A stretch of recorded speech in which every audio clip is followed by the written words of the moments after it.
Though his days as a Beatle belong to another generation, it's a mantle he can never entirely shake. Today, music reporter Rona Elliott is here with the third part of her interview with the man they used to call the Baby Beatle.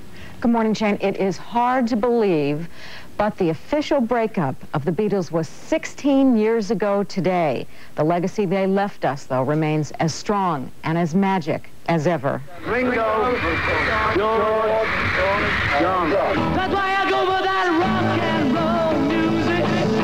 Any old way you choose it. I hope to have enough money to go into a business of my own by the time we do flop. It's got a backbeat, you can't lose it. Any old time you use it. Has success changed your life? Yes. It's gotta be rock and roll music. If you wanna dance with me, help. I need somebody, help. Not just anybody, help. It was during those Beatle days that George Harrison first became involved in filmmaking. A Hard Day's Night, Help, and Yellow Submarine further established their artistic credentials, and his comedies helped define the kind of movie producer George Harrison would become with his own company, Handmade Films. Their latest movie, Water, which deals with greed on a small Caribbean island, features a finale helped along by Ringo Starr and Eric Clapton, and would have fit nicely into the Beatle brand of irreverent humor. For many of us in our generation, our lives were defined by the years of your initial prominence. How have you managed not to be stuck in time, to just keep your life going? I don't know. There's no other thing to do except, as the man said, the only thing I knew how to do was to keep on keeping on, like a bird that flew. Anyway, you just keep going, and the past is gone. That's another thing this guy who built my house said. Past is gone, canst not that recall. Future is not, may not be at all. Present is. Improve the flying hour, present only is within thy power. So, I mean, that's all there is to it. There isn't anything, nothing exists except now.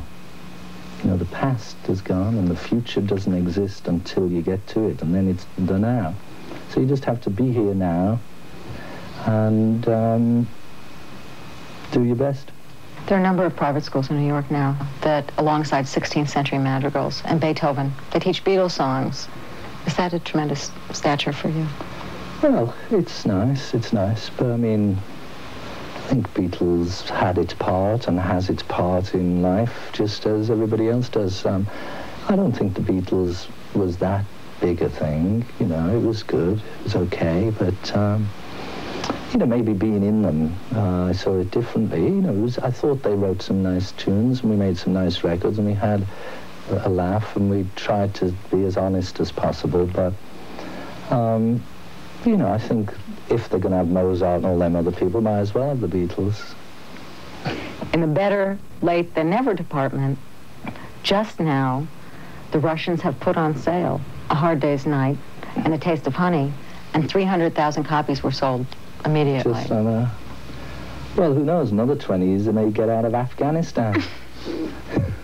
You once said, actually you probably said it dozens and dozens of times, that the Beatles would have been just fine hanging around together if the press weren't around. Could you elaborate on that a little bit? Well, everything we ever did, you know, just made the newspapers. Just made it very difficult, you know, and then if you did have a row, instead of it just being a private row, it always got in the papers, and it just put us all in positions that opposed each other, and made it much more difficult to actually, you know, say, all right, forget it, you know, that was that. And, you know, it made everything much bigger than it actually was. Was it hard to separate reality from what you were reading in the papers then, or not? Yeah, sometimes. Recently, you flew from Maui to Honolulu to see Julian Lennon perform. Was that exciting? I didn't actually, no. It said that in the newspaper, in that magazine. I forget that magazine, what it's called. But they also said, I'd like to just use this opportunity. I don't have a toilet that sings Lucy in the Sky with Diamonds that costs $39, whatever. It's absolutely rubbish, and I don't know where they got it from, but, you know, so will they stop writing that, please? We'll clarify that once and for all. The quote was $3,500. Yeah, was it? Well, I don't have it, yeah. And you didn't see Julian? No, I just called him on the phone. Can't go to Honolulu anymore, though, can you? From Maui or just in general? No, just because of Marcus. Oh, yes. Well, we heard that today that he might be on his Well, way. he tried to kill us, President Marcus. Yes, The but you want to Beatles. review that? Yeah, well, we went to Manila back in the 60s, the Beatles on a tour, and we did the concert.